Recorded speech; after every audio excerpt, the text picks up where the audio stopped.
Conversion de Hamza. Hamza était d'un caractère altier et emporté. Lorsqu'il apprit l'insulte faite à son neveu, il sentit son sang bouillonner de colère. Sans s'arrêter, comme il en avait l'habitude au retour de la chasse, son passe-temps favori, pour causer avec les personnes qu'il rencontrait sur son chemin, il se dirigea vers le temple d'un pas rapide.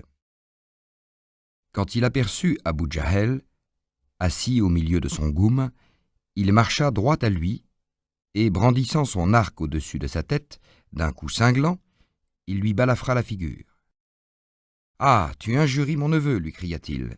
Eh bien, apprends que je professe la même religion que lui. Tout ce qu'il proclame, je le proclame moi-même. Empêche-m'en, si tu crois en être capable. »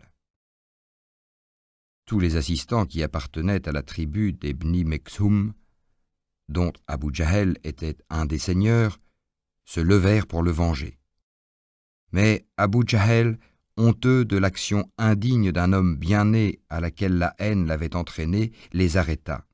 « Laissez aller Hamza, leur dit-il, car en vérité, j'ai gravement offensé le fils de son frère. » Quant à Hamza, la bénédiction d'Allah l'avait touché dans son accès de colère et l'avait ennobli par l'islam, dont il devint un des plus dévoués et redoutables défenseurs. Utba ben Rabia, un des notables idolâtres, avait éprouvé une violente déception en voyant son jeune fils, Hudayfa, embrasser l'islam et se séparer de lui. Dans l'espoir de mettre fin à la division que la doctrine de Mohammed avait introduite, non seulement dans la tribu des Quraïch, mais jusque dans le sein des familles, il conçut le projet de servir de médiateur. Apercevant l'apôtre d'Allah assis, seul auprès du temple, il demanda aux gens de son goum : « M'autorisez-vous à aller à lui et à lui faire en votre nom quelques propositions ? Peut-être les accepterait-il et nous laisserait-il ensuite avec la paix. » Consternés qu'ils étaient par la conversion d'un personnage de l'importance de Hamza, conversion qui en avait entraîné d'autres, et comprenant qu'il était préférable de transiger, ils répondirent : « Oui, va le trouver et parle-lui en notre nom. » Sur ce, Utba les quitta pour aller s'asseoir aux côtés du prophète, et du ton le plus affectueux : « Ô fils de mon ami, lui dit-il, tu es des nôtres, bien que, en insultant notre religion et les traditions de nos pères, tu aies semé la division parmi nous. Je viens à toi pour mettre fin à ce grand malheur. Écoute mes propositions, peut-être t'agréeront-elles. » « Parle, je t'écoute. »« Ô fils de mon ami, si de ton entreprise tu espères la fortune, chacun de nous sacrifiera une partie de la sienne pour faire de toi le plus riche de nous tous. Si tu désires des honneurs, nous t'élirons notre Seigneur et nous ne prendrons aucune décision en dehors de toi. Si tu désires la royauté, nous t'élirons notre roi. Et si, au contraire, les inspirations auxquelles tu obéis proviennent d'un mal auquel tu ne peux pas résister, de tous les pays, à prix d'or, nous t'amènerons les plus célèbres médecins afin de te guérir. Choisis. » Impassible, le prophète avait écouté. Puis il dit à Utba : « Tu as terminé ? Maintenant, écoute-moi à ton tour. » Et il récita la sourate des versets développés, dans laquelle les mécréants sont menacés des tourments éternels de l'enfer et les croyants réconfortés par la promesse des inconcevables félicités du paradis. Coran, sourate 41. Utba, les mains croisées derrière le dos, écoutait ces phrases tantôt impératives, tantôt compatissantes, qui frappaient ses oreilles avec une cadence et un rythme totalement inconnus. De stupéfaction, il demeurait figé dans la même attitude, alors que le prophète s'était déjà tu. Mais celui-ci, après s'être prosterné, le front sur la terre, se releva et se tourna vers Utba en disant : « Tu as entendu, ô Utba ? Maintenant, c'est à toi de choisir. » Et ce dernier, abasourdi, revint vers ses compagnons qui, s'apercevant du trouble de son visage si différent au retour de ce qu'il était à l'aller, le questionnèrent. « Voyons, qu'as-tu, ô Otba » ? « Je viens d'entendre un langage extraordinaire, répondit-il.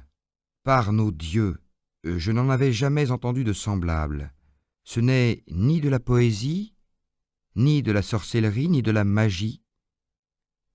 Ô assemblée des Koraïch, croyez-moi, laissez cet homme accomplir sa mission parmi les Arabes, car ses paroles contiennent d'étonnantes prophéties. S'il lui arrive malheur de notre fait, vous serez délivrés de vos inquiétudes. Si, au contraire, il réussit et conquiert les Arabes, son empire sera votre empire, puisqu'il est un des vôtres, et, grâce à lui, vous atteindrez au plus haut degré de la puissance. Mais que pouvaient ces considérations si sages contre la jalousie et la haine ? Comme les autres, il t'a ensorcelé avec sa langue, lui répondirent ses auditeurs. Et Otba, haussant les épaules, les quitta en déclarant « Voilà mon avis, maintenant agissez à votre guise. » L'opinion d'Otba avait cependant impressionné les idolâtres. Le lendemain, après le coucher du soleil, ils se réunirent comme d'habitude dans l'enceinte du temple, et ils décidèrent de s'adresser à Mohammed lui-même. Ils l'envoyèrent chercher, et celui-ci accourut dans l'espoir que leurs yeux s'étaient ouverts à la lumière. Mais ce n'était que pour lui renouveler les propositions de la veille. Avec le même mépris, il les repoussa. Alors, changeant de système, « Puisque tu te prétends prophète, lui dirent-ils, aie pitié de ton pays. Il n'en est pas de plus resserré par les montagnes, de plus pauvre en eau, de plus dur pour les ressources de la vie. Demande donc à ton Seigneur d'écarter les montagnes qui l'enserrent, de le rendre plus facile à notre existence, d'y faire couler des fleuves semblables à ceux de la Syrie et de l'Irak. Ou bien, demande-lui de ressusciter un de nos ancêtres, Qusay ben Kilab par exemple, qui fut sage et véridique, afin que nous puissions le consulter au sujet de tes prétentions et nous assurer de leur véracité ou de leur fausseté. S'il te donne raison et si tu réalises nos demandes, alors nous te croirons et nous aurons foi en ta mission d'apôtre d'Allah. » Le prophète se contenta de répondre « Ce n'est pas pour cela que j'ai été envoyé vers vous. Ceux dont j'étais chargé, je vous en ai fait part. Si vous l'acceptez, ce sera pour vous le bonheur dans cette vie et dans l'autre. Et si vous refusez, je me résigne au décret d'Allah qui jugera entre moi et vous. Alors, reprirent-ils, si tu ne veux rien demander pour nous, demande quelque faveur pour toi-même. Demande à ton Seigneur d'envoyer un de ses anges pour nous convaincre. Demande-lui de te combler de tous les biens de ce monde que tu pourrais désirer. Jardins délicieux, palais merveilleux, trésors d'or et d'argent. Mais au lieu de cela, nous te voyons user de nourriture et circuler dans les marchés. Coran, chapitre 25, verset 8. De même façon que les plus humbles parmi nous. Si vraiment tu es un prophète, que ton Seigneur nous donne des preuves de la puissance qu'il t'a accordée et de la dignité à laquelle il t'a élevé. Je ne suis pas de ceux qui font à leur Seigneur de semblables demandes, et je vous renouvelle mes adjurations. Demande à ton Seigneur de faire tomber sur nos têtes le ciel brisé en morceaux. Coran, sourate 17, verset 94. S'il en a le pouvoir, ainsi que tu le soutiens. Sinon, nous n'ajouterons aucune créance à tes discours. Cela est chose facile pour le Tout-Puissant, et s'il le décide, il l'accomplira. Vous demandez de lui des miracles, mais les miracles, ils sont dans ce qu'il a créé, et vous ne comprenez rien. Voyez comment la mort naît de la vie, et la vie de la mort. Assurément, il peut faire des miracles contre les miracles de l'ordre naturel qu'il a créé. Il le fit pour mes prédécesseurs, mais inutilement. Admirez donc ces miracles incessants dans la nature, et ne demandez pas les autres. Ne pouvant prendre le prophète en défaut, les idolâtres lui opposèrent Nader ben Haritz, qui, ayant beaucoup voyagé, avait recueilli beaucoup d'histoires. Dès que Mohammed prêchait, Nader s'installait près de lui, cherchait à lui ravir ses auditeurs en déclamant les exploits merveilleux de Roustem ou d'Esfandiar, et avait l'audace d'ajouter « Voyez, je fais descendre sur mes auditeurs des histoires au moins égales à celles que peut faire descendre Allah sur son prophète. » Les Quraysh envoyèrent aussi une députation aux savants juifs de Yatsrib et au prince Habib ben Malek, illustre entre tous par sa sagesse, sa science et sa puissance, afin d'obtenir d'eux le moyen de prouver que Mohammed était un imposteur. Mais tout cela en pure perte, et sans qu'il soit besoin d'accueillir la légende d'un miracle basé sur ces paroles du Coran, l'heure approche et la lune s'est fendue. Sourate 54, verset 1. Certains auteurs ont prétendu que Habib, ayant demandé au prophète un miracle pour admettre sa mission, la lune s'était fendue, à son ordre, en deux parties égales, dont l'une monta vers l'Orient et l'autre vers l'Occident. Suivant l'opinion des docteurs les plus sérieux de l'islam, tels que El-Baydawi et Zamakhshari, le sens de ce verset serait le suivant: l'heure de la résurrection approche et, pour l'annoncer, la lune s'est fendue. Et ce qui prouve la vérité de leur assertion, c'est le verset qui suit immédiatement. Éloigne-toi des impies, le jour où l'ange, chargé d'appeler les mortels, les appellera à quelque chose d'horrible, ils sortiront de leur tombe, les yeux baissés, semblables à des sauterelles dispersées. Coran, sourate 54, versets 6 à 9. D'ailleurs, ce prétendu miracle serait en contradiction trop flagrante avec de nombreux versets du Coran pour qu'il soit possible de l'admettre. Rien ne nous aurait empêché, ô Mohammed, en t'envoyant, de te donner le pouvoir des miracles, si les peuples d'autrefois n'avaient déjà traité les précédents de mensonges. Coran, sourate 17, verset 61. Les miracles furent si peu efficaces. Les Bni Israël adorèrent le veau d'or, aussitôt après le miracle accompli par Moïse pour les sauver des flots de la mer et des armées de Pharaon. Les Mécois, idolâtres, n'auraient pas été impressionnés davantage par la vue du plus étonnant des miracles. Ils ont juré devant Allah, par le serment le plus solennel, que s'ils voient un miracle, ils croiront. Dis, les miracles sont au pouvoir d'Allah. Mais qu'est-ce qui pourrait vous démontrer que, si le miracle avait lieu, ils ne croiraient pas davantage? Quand même nous ferions descendre les anges et parler des morts, quand même nous rassemblerions tous les prodiges devant eux, ils ne croiraient pas, à moins qu'Allah ne l'ait décrété. Coran, sourate 6, versets 109 à 111. Le miracle du Coran.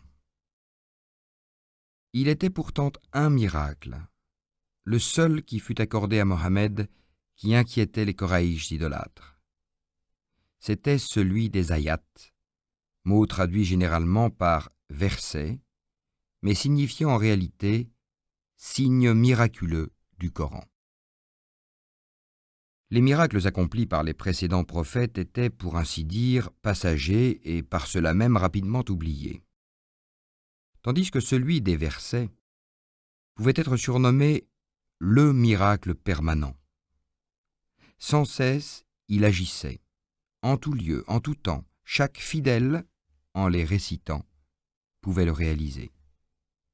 C'est dans ce miracle que se trouve l'explication de ces conversions foudroyantes, incompréhensibles pour l'Européen qui ignore le Coran, ou qui le juge d'après de glaciales et inexactes traductions.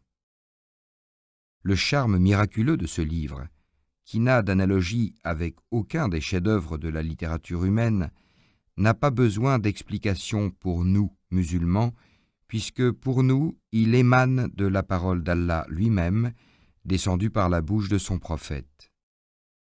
Mais nous croyons intéressant de citer à son sujet l'opinion de deux orientalistes célèbres, à juste titre. Voici celle de Savary, le premier traducteur du Coran en français. Savant dans l'étude de sa langue, la plus riche, la plus harmonieuse de la terre, qui, par la composition de ses verbes, peut suivre la pensée dans son vol étendu et la peindre avec justesse, qui par l'harmonie des sons imite le cri des animaux, le murmure de l'onde fugitive, le bruit du tonnerre, le souffle des vents. Savant, dis-je, dans l'étude d'une langue que tant de poètes ont embellie et qui existe depuis le commencement du monde, Mohammed s'appliqua à donner à sa morale tout le charme de la diction. Les poètes jouissaient de la plus haute considération en Arabie. Labid ben Rabia, poète illustre, avait attaché sur la porte du temple de la Mecque un poème de sa composition. Sa réputation et le mérite de ses œuvres écartaient les concurrents. Aucun ne se présentait pour lui disputer le prix. On mit à côté de son poème le second chapitre du Coran, la sourate 55 suivant d'autres auteurs. Labid, quoiqu'idolâtre, fut saisi d'admiration à la lecture des premiers versets et sa voix vaincue. Il ne tarda pas du reste à se convertir et un jour, ses admirateurs désireux de rassembler tous les vers composant son divan, l'ayant interrogé, il leur dit « De mes vers je n'ai plus aucune souvenance, car ma mémoire tout entière a été absorbée par les versets du livre révélé. » Voici maintenant l'opinion de Stanley Lane Poole. Le style des sourates est partout fier et plein de passion. Les mots sont ceux d'un homme qui met tout son cœur à convaincre, et ils portent même encore à présent l'impression de la véhémence, du feu avec lequel ils furent originellement jetés à ceux qui l'entouraient. Ce sont les paroles entrecoupées d'un cœur humain complètement incapable d'hypocrisie, et ce cœur était celui d'un homme qui a exercé une influence extraordinaire sur l'humanité. Si la magie du style et des pensées coraniques produisit cette impression sur de tels savants, qui n'étaient ni des Arabes ni des musulmans, quel devait être l'enthousiasme soulevé par elle chez ces Arabes du Hedjaz dont elle employait le poétique langage. Seul vous pouvez en concevoir une idée approchée, bien que considérablement amoindrie, aux voyageurs qui avaient eu l'occasion d'observer l'émotion qui s'empare de l'auditoire d'un imam récitant les versets sacrés. Vous avez pu voir de pauvres caravaniers, encore tout poudrés par le sable de leur désert, où ils viennent d'endurer les plus rudes fatigues, se précipitant vers la mosquée, attirés et comme hypnotisés par la voix de l'imam, au lieu de s'abandonner à un repos réparateur. Parfois, même en temps de Ramadan, ils passeront la nuit entière à s'extasier à l'audition des paroles divines après avoir jeûné durant toute la journée. Sûrement, ces bédouins illettrés de notre époque ne saisiront pas toujours le sens littéral des mots récités par l'imam, mais le rythme, la cadence, l'harmonie des assonances qui animent les prodigieux versets, résonnant dans leur poitrine à l'unisson des battements de leur cœur, leur en apporteront une explication peut-être imprécise, mais véritablement conforme à l'esprit et surtout incomparablement suggestive. Combien plate à côté leur semblerait l'explication, plus littérale mais moins émue, d'un pédant Taleb ou d'un froid grammairien. Quant à l'arabe du Hedjaz qui saisissait les nuances les plus subtiles du langage coranique, son propre langage, et qui recueillait les sourates des lèvres même de son compatriote, le génial inspiré d'Allah, il était bouleversé par une si brusque surprise qu'il demeurait comme pétrifié. Ce langage surnaturel pouvait-il venir de Mohammed, qu'il savait complètement illettré et ne possédant d'autres connaissances que celles dues à la nature et à l'intuition? Non, cela lui semblait de toute impossibilité. Il se trouvait donc dans l'obligation d'admettre qu'il lui était dicté par le Tout-Puissant. D'ailleurs, ce n'était point par une ingénieuse fiction que le prophète attribuait à Allah les versets du Coran. Il était intimement persuadé de leur origine divine. Les crises terribles par lesquelles la révélation se manifestait, lui apportant la solution de ce qu'il ignorait, en un langage si nouveau pour lui, si différent du sien, et le blâmant même lorsqu'il se trompait, et lui imposant la récitation de ces versets sans résistance possible de sa part, ne pouvait lui laisser aucun doute à cet égard. C'est par conséquent avec la plus entière bonne foi qu'il avait une admiration sans borne pour le Coran, c'est-à-dire pour les paroles de son Seigneur. Allah ne lui avait-il pas révélé ces versets ? Dis-leur, apportez 10 sourates semblables inventées par vous et invoquez pour les composer l'aide de tous ceux que vous voudrez, hormis Allah. Essayez si vous êtes sincères. Coran, sourate 11, verset 16. Et convaincu de leur impuissance, le prophète illettré, Coran, sourate 7, verset 156, défiait les plus célèbres poètes en leur reconnaissant le droit de le traiter d'imposteur s'il composait 10 semblables sourates. Il faut être aveuglé par un parti pris, digne du temps de l'Inquisition, pour mettre en doute, comme l'ont tenté quelques historiens modernes, cette sincérité absolue et singulièrement émotionnante de Mohammed, et pour le représenter comme un vulgaire mais adroit ambitieux. Carlyle, dans son livre « Les héros », fait bonne justice d'un tel fanatisme ou d'une telle stupidité. Un homme faux fondait une religion, s'écrie-t-il en parlant de Mohammed, mais un homme faux ne peut pas construire une maison de briques s'il ne connaît pas et n'observe pas vraiment les propriétés du mortier, de l'argile cuite et de ceux avec quoi il travaille encore. Ce n'est pas du tout une maison qu'il fait, mais un monceau de débris. Cela ne tiendra pas debout pendant 12 siècles pour loger 180 millions d'hommes. Cela croulera tout de suite. Défense d'écouter le Coran. Dans leur impuissance à lutter contre l'effet irrésistible produit par la récitation du Coran, les Quraïsh idolâtres prirent un parti, celui de défendre qu'on l'écoutât. Par leurs menaces, ils effrayèrent ceux qui cherchaient à s'approcher du prophète, tandis que, suivant sa coutume, il récitait sur le seuil de la Kaaba quelques passages du livre révélé. Pour ne pas l'entendre, il se bouchait les oreilles, ou bien, pour couvrir sa voix, il sifflait, claquait des mains, hurlait à tue-tête des vers de poètes idolâtres. Mais, conséquence imprévue, ceux-là même qui avaient interdit l'audition des célèbres versets se sentirent travaillés à leur sujet par l'invincible curiosité qui entraîne les humains vers les choses prohibées.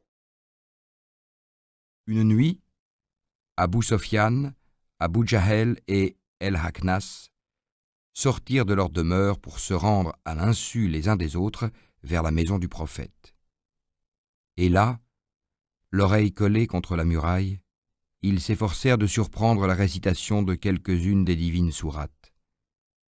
L'obscurité de la nuit les dissimula les uns aux autres, mais l'aurore venue, le chemin du retour les réunit face à face, et ils s'accablèrent de mutuels reproches. Que penseraient les gens de notre goum s'ils nous avaient surpris en pareille posture ? Et par un serment solennel, ils jurèrent de ne plus commettre semblable imprudence. Mais la nuit suivante, et aussi la troisième, le même fait se reproduisit, suivi des mêmes reproches. Les persécutions. Le prophète a dit : Allah créa le paradis pour celui qui lui obéit, fût-il un noir esclave abyssin, et l'enfer pour celui qui lui désobéit, fût-il un noble Quraïsh. L'islam, visant ainsi à l'égalité parfaite des castes et des races, attirait naturellement dans son sein tous les humbles de la cité, et les maîtres idolâtres voyaient avec un dépit croissant leurs propres esclaves s'y convertir en masses empressées. Mais comme cela était en leur pouvoir, ils assouvissaient sur eux leur vengeance qu'ils n'osaient exercer sur les disciples du prophète d'un rang plus élevé. Ummia ben Khelaf, s'étant aperçu de la conversion de son esclave noir Bilal ben Hamama, ne songea plus qu'à le martyriser avec les plus lâches raffinements. Lui ayant entouré le cou d'une corde rugueuse en filament de palmier, il le livra aux mains de gamins sans pitié, qui le traînèrent derrière eux comme une bête de somme pour s'en amuser. Et la corde, tiraillée en tous sens par les petits tortionnaires, creusa dans la chair de Bilal un sanglant sillon. Mais celui-ci semblait indifférent à la douleur. Alors son maître le priva de nourriture et de boisson, et l'entraîna hors de la ville, à midi au cœur de l'été, pour le jeter sur la Remda, pleine de sable surchauffé à tel point qu'un morceau de viande posé sur leur surface s'y cuisait instantanément. Il le fit étendre sur le dos, avec une énorme pierre sur la poitrine, et lui signifia « Tu resteras ainsi jusqu'à ce que tu renies la doctrine de Mohammed pour adorer Lat et Uzza. » Mais le stoïque musulman se contentait de lever l'index de la main droite en répétant « Ahad, Ahad, Allah unique, et témoignait ainsi de tout son mépris pour son maître qui osait attribuer des associés en bois ou en pierre au maître des mondes. Et cette affirmation le rendait insensible à la souffrance, car à l'amertume des tortures, elle mélangeait l'ineffable douceur du sacrifice pour la foi. Passant un jour du côté de la Remda, Abou Bakr fut témoin de ce cruel spectacle. « Ne crains-tu pas la justice d'Allah le Très-Haut, ô Ummia, lorsque tu infliges à ce malheureux de pareils traitements ?» s'écria-t-il indigné. « C'est toi qui l'as corrompu, c'est à toi de le sauver !» lui répondit le cynique personnage. « Volontiers, je possède un jeune esclave noir plus vigoureux, plus travailleur que le tien, et de plus entièrement dévoué à tes idoles. Je te l'offre en échange. » Oumia accepta et remit Bilal entre les mains d'Abou Bakr, qui l'affranchit sur le champ. En outre, cet homme généreux, qu'Allah l'accueille dans sa grâce, acheta pour les délivrer de leurs maîtres idolâtres et pour les affranchir 6 autres esclaves, hommes et femmes, convertis à l'islam. Cependant, les persécutions continuèrent de plus en plus barbares. Les Bni Mekzoum conduisirent Ammar avec son père Yazer et sa mère Sommia sur la Remda pour leur infliger tous les supplices que leur suggérait leur diabolique férocité. Ils revêtirent Ammar d'une cuirasse de fer, le maintenant couché sur le sol, exposé aux rayons flamboyants du soleil au zénith, et ses chairs crépitaient comme au contact d'un métal en fusion. Mais pas plus que de Bilal, les idolâtres ne purent arracher d'Ammar ou de ses parents, suppliciés aussi, une parole de blasphème. Alors, aveuglé par la rage, Abou Jahel perça de sa lance le cœur de Soumaya en lui lançant cette dernière raillerie. « Si tu crois en Mohammed, c'est que tu es amoureuse de sa beauté. » Soumaya fut la première des martyrs de l'islam. Mais tous n'eurent pas une pareille constance.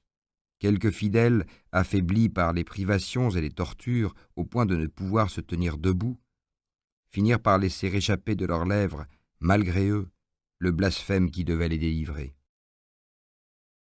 Pour cela, accablé par la honte et sanglotant des larmes de repentir, est descendue cette sourate consolatrice. Celui qui, après avoir été croyant, renie son Seigneur contraint par la violence, tandis que son cœur persévère dans la foi, sera pardonné. Mais sur celui qui ouvre volontairement son cœur à l'infidélité, s'apesantira la colère divine avec un châtiment immense. Coran, sourate 16, verset 108. Néanmoins, le prophète, à la vue des supplices endurés par ses disciples, qu'il se trouvait dans l'impossibilité de protéger, fut accablé d'une intense tristesse. Le courage des martyrs lui prouvait combien profondément les racines de la foi s'étaient implantées dans leur cœur, mais il jugea que de tels sacrifices devaient être évités. Aussi, conseilla-t-il à tous les faibles, et même à ceux qui n'étaient pas retenus à la Mecque par d'impérieuses nécessités, d'émigrer en Abyssinie, pays habité par des chrétiens, dont le chef, le Nedjashi, Négus, était réputé pour sa tolérance et sa justice.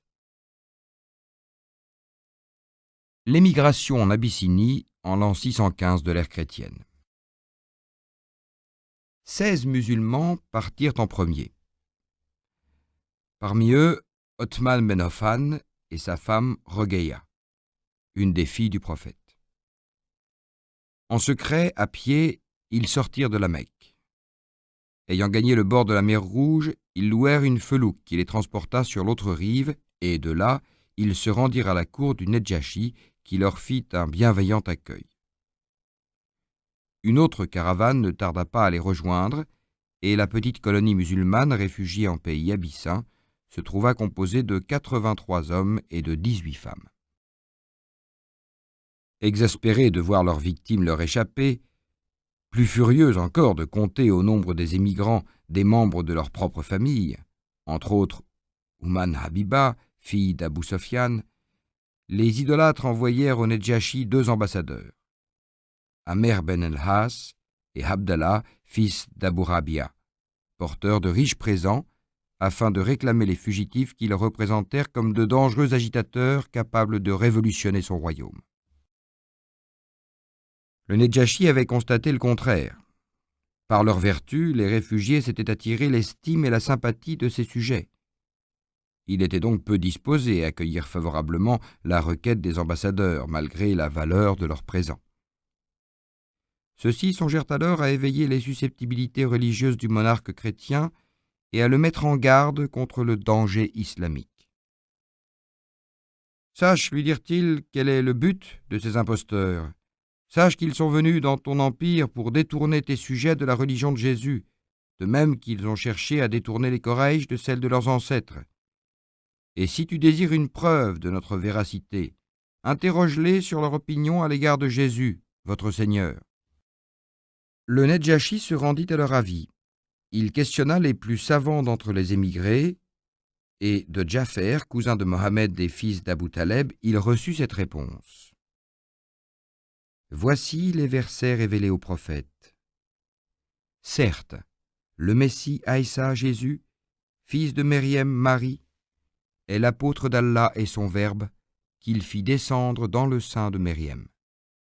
Coran, sourate 4, verset 169. Cette réponse fut loin de déplaire au Nedjashi. Si elle ne contenait pas la reconnaissance de la divinité de Jésus, elle lui démontrait du moins la profonde vénération que les musulmans professaient à son égard, et le rassurait pleinement sur leurs intentions. Et il renvoya les ambassadeurs sans accepter aucun de leurs présents et sans leur accorder aucune satisfaction. Conversion de Omar. Les infidèles étaient parvenus à persuader au farouche Omar qu'il sauverait sa patrie en la débarrassant de Mohammed. Et Omar, ceint de son épée, les regards chargés d'éclairs, se dirigea vers le quartier de Safa, où il pensait trouver le prophète. Sur sa route, il croisa Naïm, islamisé à l'insu de son goum. « Où vas-tu donc ainsi, ô Omar ?» lui demanda ce dernier. « À la recherche de ce Mohammed qui a jeté la discorde au milieu des Koraïch. Oh, par nos dieux, il faut que je le tue. » « Par Allah, ton âme t'entraîne vers un acte de démence, ô Omar. Crois-tu que les Abd-Menaf te laisseront tranquille sur la face de la terre si tu mets à mort leur parent Mohammed ?» Puis, pour le détourner de son abominable projet, il ajouta « Que ne vas-tu pas plutôt demander des explications à certaines personnes de ta propre maison ? » ?»« À quelle personne de ma maison ? » ?»« Mais à ta sœur Fatima et à ton beau-frère Saïd ben Zaïd. Ils sont musulmans eux aussi. » À ces mots, Omar s'arrêta net, sa fureur ayant changé de but, et en toute hâte, il courut vers la demeure de sa sœur Fatima. Au moment de son arrivée, un disciple fervent, Khabab, lisait la sourate Taha, écrite sur un feuillet de parchemin. Au bruit des coups furieux frappés par Omar sur la porte, Khabab s'enfuit dans une pièce voisine, et Fatima dissimula le feuillet sous sa draperie. Mais Omar avait entendu la voix de Khabab, et d'un ton impérieux, il demanda « Quelle était cette récitation à voix basse que j'ai entendue et que vous avez interrompue à mon arrivée ?»« Tu n'as rien entendu, protestèrent ensemble son beau-frère et sa sœur. »« Mais si, et même j'ai appris que vous suiviez la religion de Mohammed. » Puis, sans attendre d'explication, il se rua sur son beau-frère, le renversa, s'assit sur sa poitrine et le saisit par la barbe. Fatima se jeta devant son frère avec des efforts désespérés pour dégager son mari en criant « Tu dis vrai, nous sommes musulmans !» À cet aveu, Omar perdit la raison et d'un coup brutal à la figure, il renversa la courageuse Fatima qui, toute inondée de sang, lui répéta de nouveau en le regardant bien en face « Oui, nous sommes musulmans, ô ennemis d'Allah. Oui, nous croyons en Allah et en son prophète. Et maintenant, fais de nous ce qu'il te plaira. » Lorsque Omar vit couler le sang de sa sœur, impressionné par le courage indomptable de cette faible femme, honteux de son acte, il lui demanda d'un ton radouci « Donne-moi ce feuillet que je vous ai entendu lire. Je désirerais me rendre compte de ce qui a été révélé à Mohammed. Nous craignons que tu le détruises. Ne crains rien. Par Allah, je te le rendrai aussitôt après l'avoir lu. » Fatima, malgré son désir de tenter la conversion de son frère, objecta. « Oh mon frère, je ne puis te le remettre, car tu es en état d'impureté, et seules les mains purifiées ont le droit de toucher au livre sur lequel sont inscrites les paroles d'Allah. » Omar se leva docilement et accomplit ses ablutions. Et Fatima lui remit alors le feuillet sur lequel était écrite la sourate Taha, qui débute par ces mots. « Nous n'avons fait descendre le Coran sur toi pour te tourmenter. Il n'est qu'une admonition pour celui qui craint le Seigneur. » Sourate 20, versets 1 et 2. Aussitôt après la lecture des premiers versets, Omar, qui était un lettré remarquable, ne put retenir un cri d'admiration. « Que cela est beau! Que ce langage est sublime !»« Ô Omar !» s'écria Rahab, sortant de sa cachette. « J'avais le ferme espoir que le Tout-Puissant réaliserait par toi le souhait que j'entendis son prophète formuler hier. Ô Allah, disait-il, fortifie l'islam par la conversion de l'un de ces deux, Abu Jahl ou Omar. » « Conduis-moi tout de suite auprès de Mohammed, lui répondit Omar, afin que devant lui, je professe l'islam. »« Où est-il » Et Rabab, triomphant, lui indiqua la maison d'Arkam, dans le quartier de Safa. Dans cette maison, les disciples réunis autour du prophète buvaient ses paroles, lorsque des coups impérieux furent frappés à la porte. Un des compagnons se leva, et par une des fentes, il aperçut le terrible guerrier, le sabre au côté. Atterré par cette apparition, il revint avertir le prophète, qui lui dit sans s'émouvoir « Introduis-le, s'il vient dans une intention louable, nous l'accueillerons avec générosité, et s'il vient dans un mauvais dessein, nous le tuerons avec sa propre épée. » Le musulman ayant obéi, Omar entra. Mohammed se porta à sa rencontre dans le vestibule, et le saisissant par le col de son vêtement, l'attira d'une brusque saccade au milieu de l'assemblée. « Dans quel but es-tu venu, ô fils d'El-Khattab » lui demanda-t-il. « Persévéreras-tu dans l'impiété jusqu'à ce que le Tout-Puissant abatte sur toi son châtiment ?»« Ô prophète, » lui répondit Omar avec une humilité peu conforme à ses habitudes, « je suis venu pour proclamer ma foi en Allah, en son envoyé et en sa révélation. » « Louange à Allah, qu'il soit glorifié » s'écria Mohammed. Et informés par cette exclamation de la soudaine conversion d'Omar, les compagnons se séparèrent, pleins de reconnaissance envers celui qui l'avait décrété.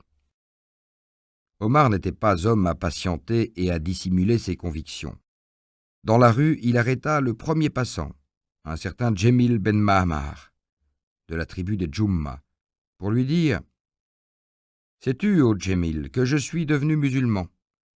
Il n'avait pas achevé que Jemil, bavard incorrigible, rassembla les plis de son manteau pour courir vers le temple et crier aux idolâtres qu'il y trouva réunis « Oh, assemblée des Koraïch, quelle stupéfiante nouvelle! Le fils d'El-Khattab vient d'être frappé dans sa raison. »« Tu mens » interrompit Omar qui l'avait suivi. « Tout au contraire, je suis entré dans la voie du salut. Je témoigne qu'il n'y a de Dieu qu'Allah et que Mohammed est son prophète. » À ces mots, comme à une insultante provocation, les Quraïsh bondirent d'un même mouvement pour foncer sur Omar qui les attendait sans broncher, et une affreuse bagarre s'ensuivit. Le soleil, dardant ses rayons sur les combattants, les obligea à une courte trêve. Omar s'assit à terre, et entouré de ses ennemis qui dressaient leurs bras menaçants au-dessus de sa tête. « Faites de moi ce que vous voudrez, leur dit-il avec le ton de la plus dédaigneuse insouciance. Mais, par Allah, si nous étions seulement 300 musulmans, nous aurions bientôt arraché ce temple d'entre vos mains, et jamais vous ne pourriez le reprendre. » À ce moment, un vénérable vieillard vêtu d'un manteau à rayures et d'une tunique somptueusement brodée s'approcha, attiré par le tumulte dont il demanda la cause. « Omar a été frappé dans sa raison, lui fut-il répondu. »« Et quoi, dit-il aux idolâtres, si cet homme a choisi pour lui-même une religion différente de la vôtre, n'en avait-il pas le droit? Et que lui réclamez-vous? Et puis, pensez-vous que les Bni Adi ben Kahab, ses parents, soient disposés à vous l'abandonner ?» Impressionnés par la crainte des représailles plus que par la sagesse de ses paroles, les assaillants qui enserraient Omar le relâchèrent et se dispersèrent semblables à un manteau qu'on aurait enlevé de dessus ses épaules.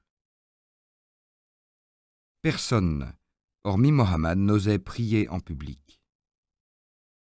Omar, n'ayant cure des colères qu'il pourrait soulever, résolut d'imiter le prophète et chaque jour, tourner comme lui dans la direction du Beit el-Muqaddas, le temple saint de Jérusalem, et comme lui placé entre l'angle de la Kaaba où se trouve enchâssée la pierre noire et l'angle qui regarde le Yémen, il fit publiquement ses prières. Encouragés par son exemple, de nombreux musulmans vinrent prier en public à ses côtés, sous les regards indignés des mécréants, tenus en respect par la réputation d'Omar, qui mérita le surnom de El-Farouk, le pourfendeur, parce qu'il fendit en deux un arabe refusant de s'incliner devant un jugement du prophète.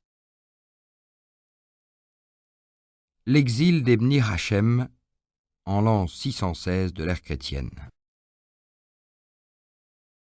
Malgré l'avantage du nombre, les Quraïsh idolâtres étaient obligés de reconnaître l'état critique de leur parti.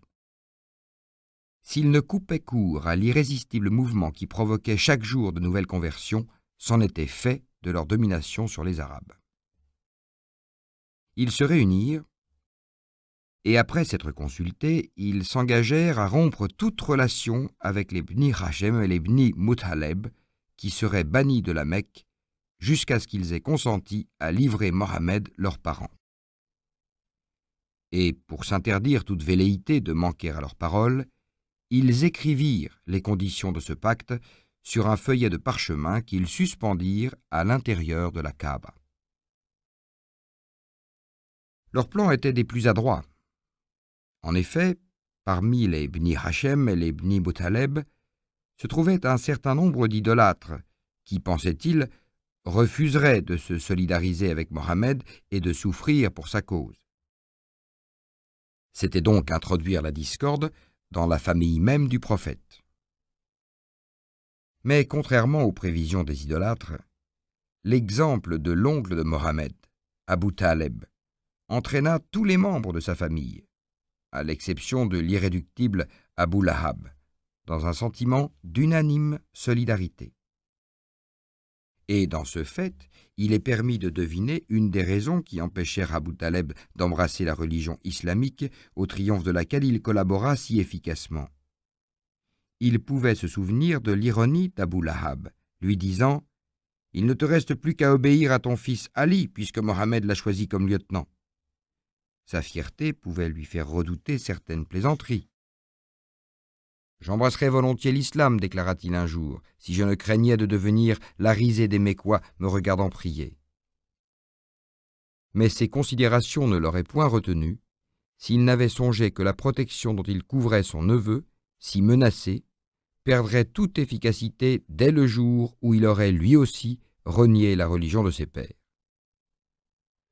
Aussitôt proclamé le décret qui les expulsait, Les membres de la famille du prophète, tant musulmans qu'idolâtres, abandonnèrent leurs maisons éparses dans les différents quartiers de la ville pour se réunir dans un ravin voisin où Abu Taleb possédait un château fort. Durant 2 années, les exilés endurèrent les plus rudes privations. Leurs provisions s'étaient rapidement épuisées et ils se trouvaient dans l'impossibilité de les renouveler. Les marchés leur étaient interdits, et si l'un d'eux, parvenu à s'y glisser derrière une caravane, cherchait à se procurer quelques denrées, les commerçants surveillés par Abu Jahl ou craignant les dénonciations, élevaient les prix dans de telles proportions que le pauvre homme était obligé d'y renoncer et de revenir les mains vides auprès de sa famille affamée. Parfois, les proscrits furent nourris en secret par des hommes compatissants. L'un d'eux, Hicham ben Amer, avait recours à la ruse suivante. Pendant la nuit, il conduisait un chameau chargé de vivres à l'entrée du ravin, puis il le cinglait d'un violent coup de fouet, de telle façon que le chameau se sauvait dans la direction des affamés et était capturé par eux. Mais ces aubaines étaient rares et Mohammed et sa famille en étaient réduits à se nourrir avec les feuilles des arbustes épineux qui croissaient dans la vallée. Destruction, par un ver, du décret d'expulsion. Sur ces entrefaites, une vision apprit au prophète qu'Allah avait fait détruire par un ver rongeur le feuillet impie écrit par les Quraïsh et que seul son saint nom y avait été respecté. Abu Taleb, informé de ce fait et confiant dans la vision de son neveu, se rendit avec ses frères auprès des mécréants. Ceux-ci, en le voyant venir, le visage ravagé par la famine, exultèrent. Vaincu par les privations, Abu Taleb allait-il enfin leur abandonner son neveu? Ils en étaient tellement convaincus qu'ils acceptèrent sans hésiter ses propositions. « Allons voir ce feuillet, leur avait-il dit. Si Mohammed a dit vrai, l'acte se trouve aboli. Engagez-vous dans ce cas à lever votre proscription contre nous.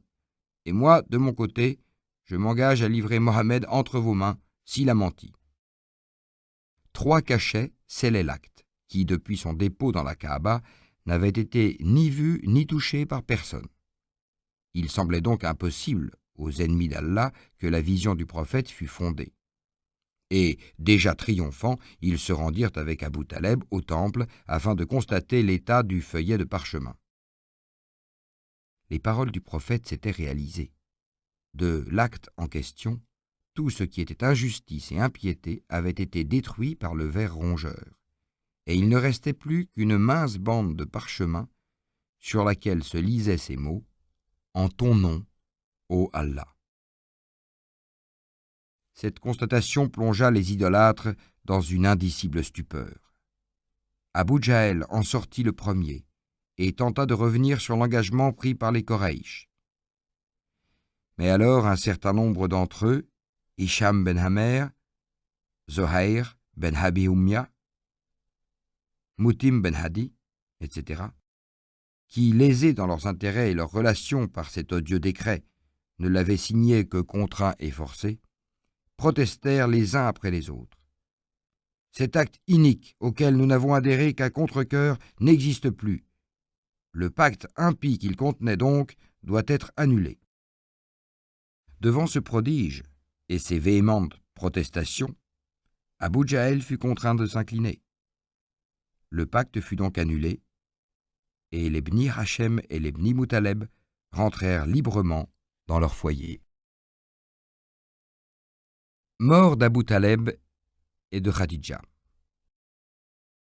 L'essor de l'islam semblait désormais assuré quand 2 événements vinrent subitement l'entraver. Le premier fut la mort d'Abu Taleb, son infatigable protecteur, âgé de plus de 80 ans. Nous avons vu que, malgré toutes ses sympathies pour l'islam, Abu Taleb n'avait jamais consenti à le professer. Lorsque ces derniers moments furent arrivés, le prophète fit une suprême tentative, Abu Taleb ayant conseillé aux assistants d'obéir à Mohammed en toutes choses, car il ne pouvait les conduire que dans la voie du bien. « Ô mon oncle, lui dit-il, tu donnes à leurs âmes un bon conseil, mais ne feras-tu rien pour la tienne ? » « Que ferai-je ? témoigne simplement qu'il n'y a de Dieu qu'Allah. Ô fils de mon frère, je sais que tu es dans la vérité, mais je craindrais d'être accusé de n'agir que par peur au moment de la mort. Sans cette crainte, sois-en persuadé, je suivrai ton conseil afin de rafraîchir tes yeux où je lis le degré de ton affection. Quelques auteurs prétendent qu'Abbas, ayant vu remuer ses lèvres et en ayant approché son oreille, aurait déclaré au prophète « Tranquillise-toi, ô fils de mon frère, ton oncle vient de prononcer les paroles que tu souhaitais de lui. » Mais les traditions les plus accréditées repoussent cette version. Quelle est la vérité? Allah est le plus savant. 3 jours après cette perte aux sinistres conséquences, le prophète en éprouva une autre, plus douloureuse encore. Khadija, son admirable compagne, qui s'était donnée à lui alors qu'il était pauvre, et qui avait cru en lui alors qu'il était traité d'imposteur. Khadija, la confidente intime de tous ses espoirs et la tendre consolatrice de tous ses désespoirs. Khadija, la première musulmane et la mère des croyants, lui était enlevée par le destin à l'âge de 65 ans. Qu'Allah l'accueille dans sa grâce. Khadija exerçait sur lui un empire si fort et si doux que jamais, durant sa vie, il ne lui avait été infidèle. Jamais, bien qu'il fût alors dans toute la force de l'âge, il n'avait consenti à prendre d'autres épouses ou concubines, ainsi que les mœurs du pays l'y autorisaient et comme il en était sollicité de toutes parts. Et jamais, après sa mort, il ne l'oublia. Aïcha, qui plus tard devint l'épouse favorite de Mohammed, éprouvait du souvenir journellement évoqué de la défunte la plus mordante jalousie. Aïcha a dit « Je n'ai jamais été jalouse d'aucune femme du prophète comme je le fus de Khadija, bien que je ne l'eusse jamais connue et qu'elle fût morte longtemps avant mon mariage. Mais le prophète en parlait sans cesse, et quand il abattait un mouton, il en réservait toujours une large part aux amis de Khadija. Comme je lui disais, il semblerait qu'il n'y ait pas eu au monde d'autres femmes que Khadija. Il se mit aussitôt à énumérer ses incomparables qualités et me déclara que dans le paradis, elle aurait une maison de perles où elle ne serait troublée par aucun bruit ni par aucun souci du ménage. Ala ben Koulied, la sœur de Khadija, ayant été admise auprès de l'envoyé d'Allah, celui-ci, reconnaissant les façons de s'exprimer de la défunte, en fut tellement troublé que, emporté par la jalousie, je ne pus retenir ma mauvaise humeur. Qu'as-tu à évoquer sans cesse le souvenir de ces vieilles femmes des Koraïch, aux gencives rouges, édentées, au visage ravagé par les ans? Allah, pour les remplacer, ne t'a-t-il pas donné mieux qu'elles? Mais malgré toutes ces scènes, malgré la beauté et l'intelligence d'Aïcha et de ses autres épouses, le prophète ne cessa de leur préférer Khadija, comptée par lui au nombre des 4 femmes les plus parfaites que la terre ait portées. Les 3 autres sont Asia, femme de Pharaon qui sauva Moïse, Myriam, Marie, mère de Aïssa, Jésus, et Fatima Zora, une des filles de Mohammed et de Khadija. Le voyage à Taïf. Accablé par son double deuil, menacé par les infidèles qui, depuis la mort de son noble protecteur, ne dissimulaient plus leurs intentions, le prophète résolut de porter ses prédications au dehors de la Mecque. S'il parvenait à attirer à lui quelques populations arabes des environs, leur appoint, venant grossir le nombre déjà respectable des Mécois convertis, constituerait un parti suffisant pour en imposer à ses détracteurs. Sa première tentative fut dirigée sur Taïf, petite ville située à 72 000 environ à l'est de la Mecque et célèbre par les raisins, les figues, les grenades, les dattes et les roses de ses jardins enchanteurs. Accompagné de Zaïd ben Haritha, le prophète arriva sur la grande place où il trouva une importante réunion de notables Tsakif. Il s'assit à leur côté et leur exposa les raisons de son voyage, sa mission divine et l'hostilité de son goum. Sa parole commençait à agir avec son charme habituel sur la plupart des assistants, lorsque 3 frères, comptant parmi les plus nobles et les plus écoutés des Tsakif, l'interrompirent brusquement. « Cet homme a dû déchirer ou voler le voile de la Kaaba, s'exclama le premier. Et maintenant, après avoir pris la fuite, il vous raconte qu'il est l'envoyé d'Allah. Allah n'a donc trouvé personne autre que toi à nous envoyer, ricana le second. Par Allah, lui déclara le troisième, jamais je n'entrerai en rapport avec toi, si vraiment tu es le prophète d'Allah, ainsi que tu le prétends. Tu es trop élevé pour que j'ose discuter tes paroles. Et si tu n'es qu'un imposteur, il ne convient pas que je m'abaisse à te répondre. » Ces réflexions brisèrent le charme, et la foule retournée, manifestant son hostilité par des huées outrageantes, le prophète comprit qu'il ne pouvait rien espérer de cette ville pour le moment, et se leva pour partir. Afin de lui enlever toute possibilité de renouveler sa tentative, ses contradicteurs ameutèrent contre lui les pires éléments de la populace. Alignés sur 2 rangs de chaque côté du chemin qu'il devait suivre, les esclaves et les gens sans aveu l'attendaient et s'amusaient à lapider ses jambes nues. Lorsque, exténué par la souffrance, il s'asseyait au milieu de la route, cherchant à protéger ses pieds ensanglantés, ses bourreaux le saisissaient sous les aisselles pour le relever et reprendre leur barbare amusement. En vain, le dévoué Zaïd cherchait-il à le protéger en lui faisant un bouclier de son corps. Zaïd lui-même fut renversé par une pierre qui lui fendit le visage.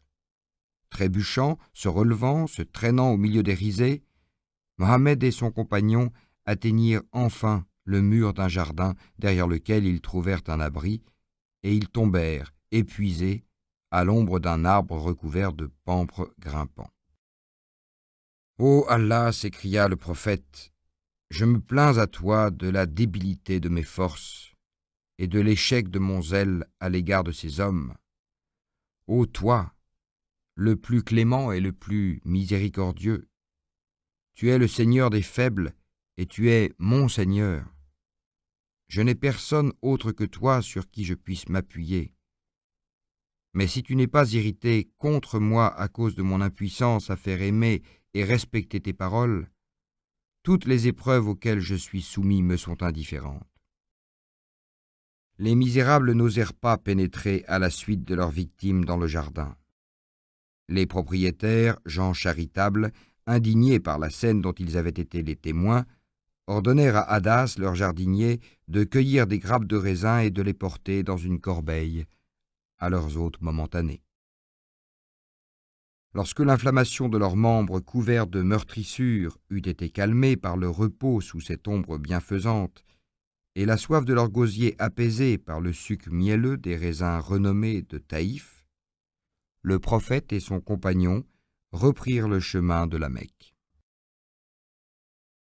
Prévoyant l'accueil qui lui était réservé, Mohammed se résigna à demander la protection d'un personnage influent et, s'arrêtant à la grotte de Hira, il envoya Zaïd à la recherche de ce protecteur.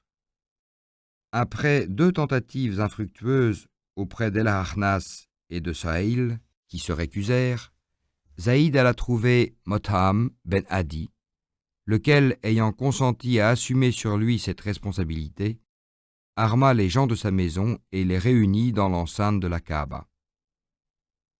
Ramené par Zaïd, Mohammed put alors, sous la protection de cette petite armée, accomplir les 7 tournées rituelles avant de regagner sa demeure. Le voyage et l'ascension nocturne. El-Isra, ou le voyage nocturne, et El-Maraj, ou l'ascension du prophète, ont été l'occasion d'innombrables controverses entre les docteurs de l'islam.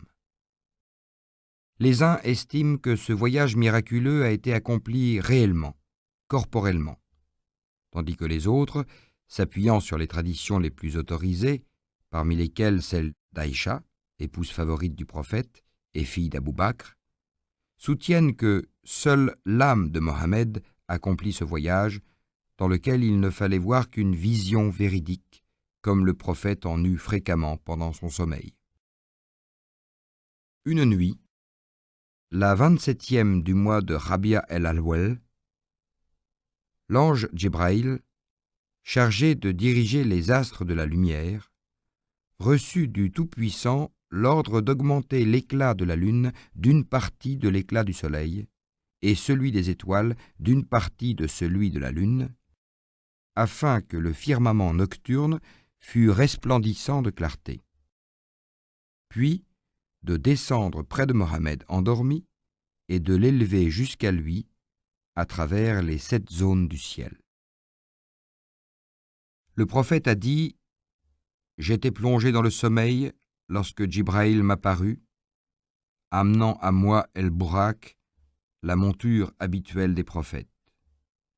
Cet animal ne ressemblait à aucun des animaux de la terre. Il était d'une taille supérieure à celle d'un âne, inférieure à celle d'un mulet. Sa robe était d'une blancheur plus éblouissante que celle de la neige.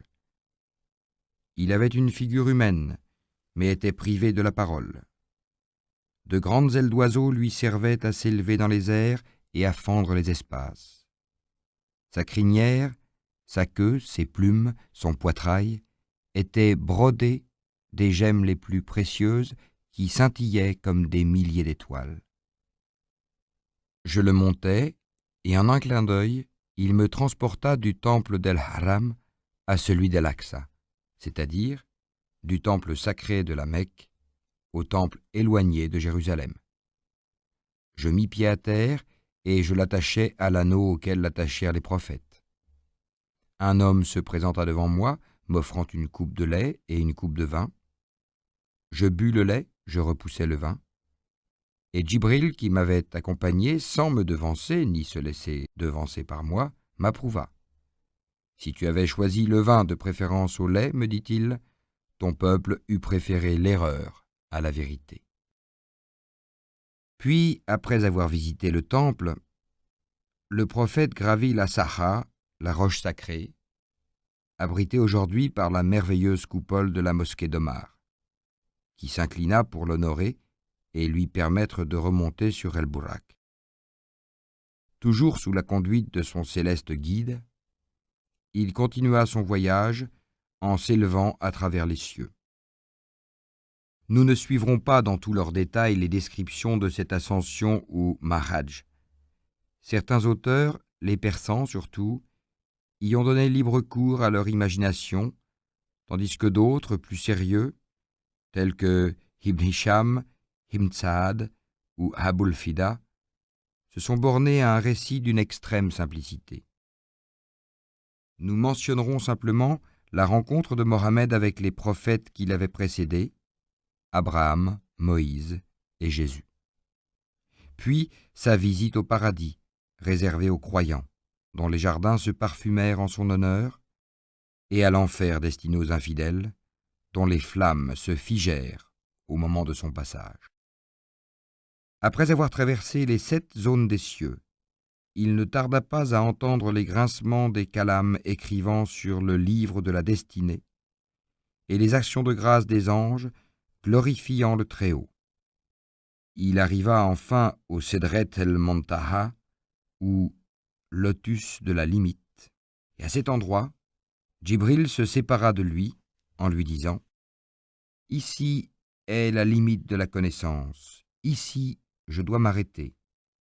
Quant à toi, ô prince des envoyés, ô ami du maître des mondes, continue ta glorieuse ascension et progresse dans la lumière de tes lumières. » Et l'élu continua de traverser les voiles qui recouvrent ce qui est caché, jusqu'à ce qu'il atteignit le voile de l'unité et vit ce que les yeux ne peuvent percevoir, ni les esprits concevoir. Les yeux de son corps eussent été incapables de supporter l'éclat de ce spectacle qui les eût aveuglés. Allah ouvrit donc les yeux de son cœur pour lui permettre d'en contempler l'infinie splendeur. Puis, Allah le fit approcher de son trône, à la distance de 2 portées d'arc et même plus près encore, le Coran, sourate 53, verset 9. Et après lui avoir confirmé le choix qu'il avait fait de lui, pour porter la bonne nouvelle à ses serviteurs, il fixa à 50 le nombre des prières que tout croyant doit adresser chaque jour au Créateur en reconnaissance de ses bienfaits. Quand l'élu redescendit, il fut rencontré à nouveau par Moïse qui l'interrogea. « Ô prophète d'Allah, que t'a ordonné notre maître au sujet du nombre de prières que devront lui adresser tes disciples » 50 prières pendant la durée du jour et de la nuit. « Ô toi, le meilleur des êtres créés, reprit Moïse, retourne auprès de notre maître et supplie-le d'alléger ce fardeau trop lourd pour la faiblesse et pour la paresse des humains. » Et Mohammed retourna à plusieurs reprises auprès du maître des mondes, jusqu'à ce qu'il eût obtenu de lui que le nombre des prières fût réduit à 5 seulement. Cette parabole, qui servit à fixer définitivement le nombre des prières, eut en outre l'avantage de démontrer que l'excès de dévotion doit être considéré comme une erreur dans l'islam. Allah veut rendre son joug léger, car l'homme a été créé bien faible. Le Coran, sourate 4, verset 32. Quel besoin le Tout-Puissant aurait-il de la prière humaine ? Nous ne te demandons pas de nourriture, c'est nous qui te nourrissons. Le Coran, sourate 20, verset 132. Mais Allah a envoyé la prière à ses serviteurs comme le plus salutaire de ses bienfaits. 5 fois par jour, elle leur apportera le plus complet des repos, c'est-à-dire une interruption parfaite des sentiments qui les agitent, soit dans l'excès de la joie pouvant les perdre dans les aberrations de la débauche, soit dans l'excès de la tristesse pouvant les perdre dans les folies du désespoir. Enfin, 5 fois par jour, elle les obligera, avec ses ablutions, à songer à la propreté de leur corps, en même temps qu'à la pureté de leurs âmes. Le lendemain de sa vision, le prophète, rayonnant de joie, fut aperçu par son mortel ennemi, Abu Jahl, qui l'interpella ironiquement. « Ô Mohammed, n'aurais-tu pas une de ces stupéfiantes histoires auxquelles tu nous as habitués à nous conter ce matin ?» « Précisément, répondit le prophète, entre la soirée d'hier et la matinée d'aujourd'hui, j'ai accompli le voyage de Jérusalem et j'en suis revenu. Accourez vite, ô Quraysh, accourez pour entendre les merveilleuses aventures du voyage nocturne accompli par Mohammed, cria Abu Jahl. La foule s'amassa et le prophète fit le récit que nous avons rapporté. La majorité des auditeurs appartenant au clan des idolâtres imita son chef et l'accueillit avec la plus grossière hilarité. Les uns claquaient des mains, les autres se prenaient la tête entre leurs paumes, comme pour l'empêcher d'éclater. Quant aux fidèles, une partie hésitait à ajouter foi au récit et l'autre, ébranlée par l'attitude du public, n'osait manifester ouvertement sa confiance. Profitant de ce désarroi, Abu Jahl s'empressa vers Abu Bakr pour lui dire « Tu ignores peut-être la nouvelle et extraordinaire aventure de ton prophète. Imagine-toi qu'il prétend avoir accompli, cette nuit, le voyage de l'oratoire sacré de la Mecque à l'oratoire éloigné de Jérusalem, et en être revenu. » Et d'avance, il se réjouissait à la pensée de la confusion qu'il allait lire sur le visage de son interlocuteur. Mais contrairement à son attente, celui-ci répondit avec simplicité « Puisque Mohammed affirme une chose, elle est vraie et j'y crois. S'il prétendait s'être élevé jusqu'au 7e ciel en 1 heure et en être redescendu dans le même laps de temps, j'ajouterais encore foi à ses paroles. » Une telle conviction en imposa au railleur qui ne sut quoi répondre et valut à Abu Bakr le surnom de Sédiq, c'est-à-dire de témoin véridique. Ce témoignage, si respectable, rendit courage aux fidèles, et Abu Jahl, en cherchant à ramener les esprits à l'incrédulité, ne réussit qu'à les fortifier dans leur croyance. Désireux de surprendre le prophète en flagrant délit d'imposture, il le questionna sur l'oratoire de Jérusalem et lui en demanda la description. Or, pour son extrême confusion, Mohammed, qui, à sa connaissance, n'avait jamais vu Jérusalem en dehors de la vision nocturne, en décrivit toutes les particularités avec une exactitude que confirmèrent ceux des assistants qui avaient effectué le voyage. Aussi, les croyants réconfortés dans leur foi s'empressèrent-ils de se revêtir des 5 vêtements de pureté, c'est-à-dire d'accomplir les 5 prières que le prophète leur avait rapportées du ciel. Conversion de 6 habitants de Yathrib, en l'an 620 de l'ère chrétienne.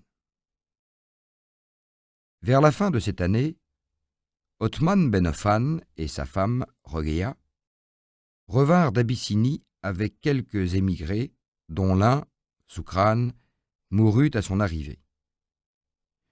Le prophète épousa sa veuve, Souda ben Zama, récompensant ainsi le zèle de cette musulmane de la première heure qui avait si vaillamment supporté les épreuves de la persécution et de l'exil.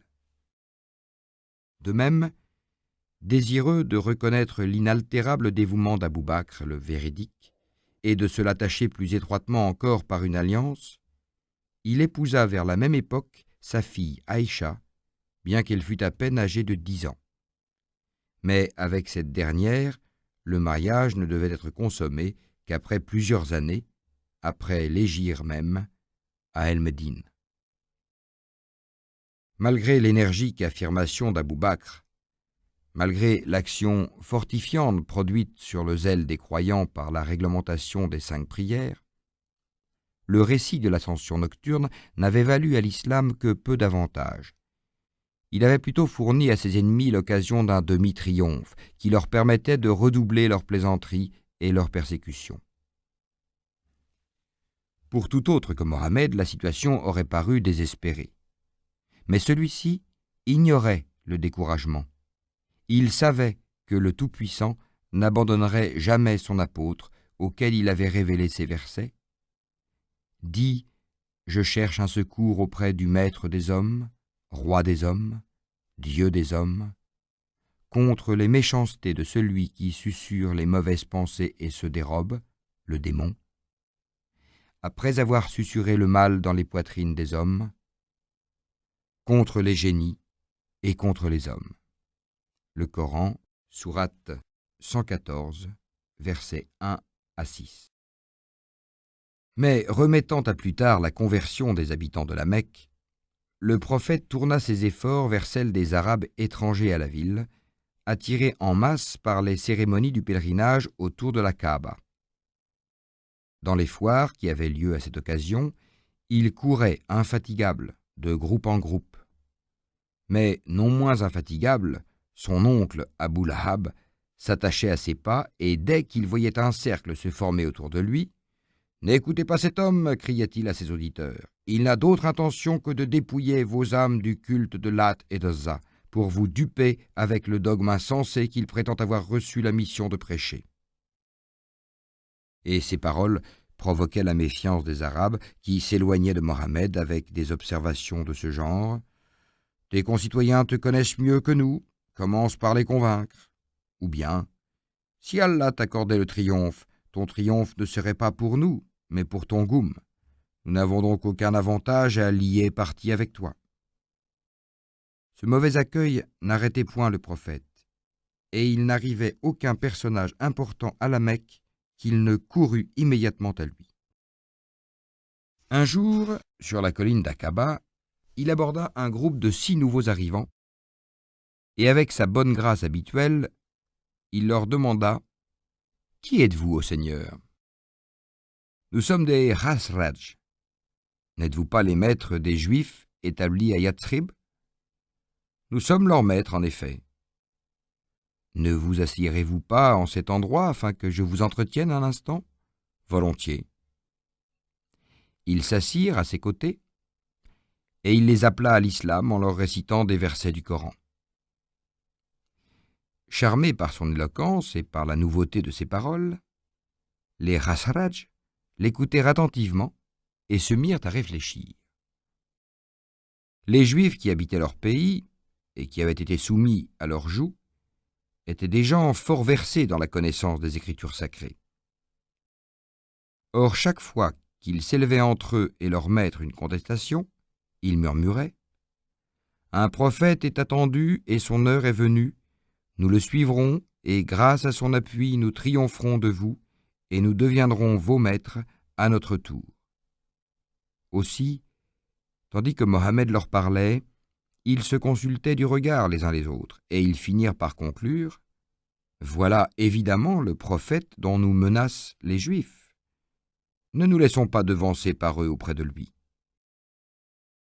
Ils répondirent donc à son appel en lui disant : « Notre pays est désolé par une guerre perpétuelle entre nous et nos frères arabes, les Haouz.